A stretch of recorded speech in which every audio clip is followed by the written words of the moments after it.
कई बार किराए का मकान लेकर अपराधी गलत कामों को अंजाम देते हैं ताकि अगर पकड़े भी जाएं तो मकान खाली कर तुरंत वहां से भाग जाएं। किराएदार तो भाग जाएगा, लेकिन क्या उसके करे की सजा मकान मालिक को भुगतनी पड़ सकती है? देखिए ये पूरी रिपोर्ट। अभी कुछ समय पहले ही दिल्ली से एक मामला सामने आया था, जहां किराएदार पर बच्चे से बाल श्रम कराने का आरोप था, जिसके चलते मकान मालिक की प्रॉपर्टी को सील किया गया था। अब दिल्ली हाई कोर्ट ने इस मामले पर सुनवाई करते हुए प्रॉपर्टी को डीसील करने का आदेश सुनाया है। कोर्ट का मानना है कि किराएदार की गलती की सजा मकान मालिक को नहीं दी जा सकती। जस्टिस प्रतिभा एम सिंह की पीठ ने कहा कि सिर्फ प्रॉपर्टी के मालिक होने के कारण उसका सोर्स ऑफ इनकम है, क्योंकि मकान मालिक पर किराएदार के साथ कोई भी तरह की मिलीभगत का आरोप भी नहीं है। इसीलिए कोर्ट ने ये फैसला सुनाया। अब आपके जहन में कई सवाल चल रहे होंगे, जिनका जवाब इस वीडियो के माध्यम हम आपको देंगे। मकान मालिक ने किराएदार को घर रेंट पर दिया और किराएदार ने उसमें गैरकानूनी काम किया, तो पुलिस कंप्लेन होने पर क्या मकान मालिक को भी एक्शन लिया जाएगा? अगर मकान मालिक की किराएदार के साथ कोई मिलीभगत नहीं है तो वो पुलिस इन्वेस्टिगेशन में कोऑपरेट करेगा।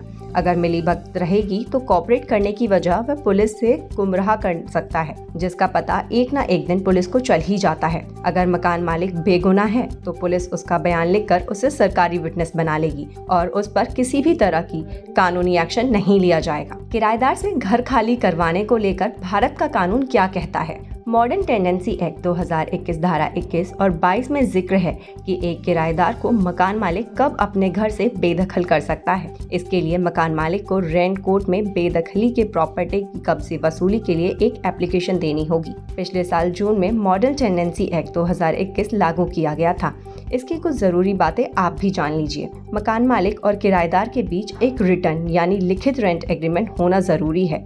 इस एग्रीमेंट में किराएदार कब तक रहेगा, कितना किराया देगा, डिपॉजिट की रकम कितनी होगी, इन सभी चीज़ों की जानकारी होगी। एग्रीमेंट रिन्यू किया जाए तो कितने % पैसे बढ़ेंगे, इसका भी जिक्र होगा। इसके साथ घर या फ्लैट में रहने की सभी शर्तें भी लिखी होनी चाहिए। अगर किराएदार रेंट के घर में कोई भी गैरकानूनी काम करता है या इस बात का पता मकान मालिक को कैसे चलेगा, यानी इसके लिए क्या करना चाहिए, तो किराए पर घर देते समय इन बातों का भी खास ख्याल रखें। 11 महीने का रेंट एग्रीमेंट करना जरूरी है। प्रॉपर्टी किराए में देने से पहले पुलिस वेरिफिकेशन कराना भी जरूरी है। व्यक्तिगत रूप से मकान मालिक को यह काम करना चाहिए, जबकि आप अपना मकान या दुकान किसी किराएदार को दें तो अगर संभव हो तो किराएदार के पिछले मालिक से उसका रिकॉर्ड भी ज़रूर चेक करें।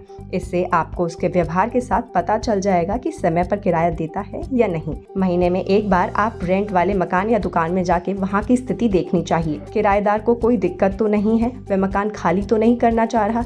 ऐसे कई टॉपिक में आप बीच बीच में चर्चा करते रहिए। खबरों का सिलसिला जारी रहेगा, देखते रहिए जनप्रवाद। नमस्कार।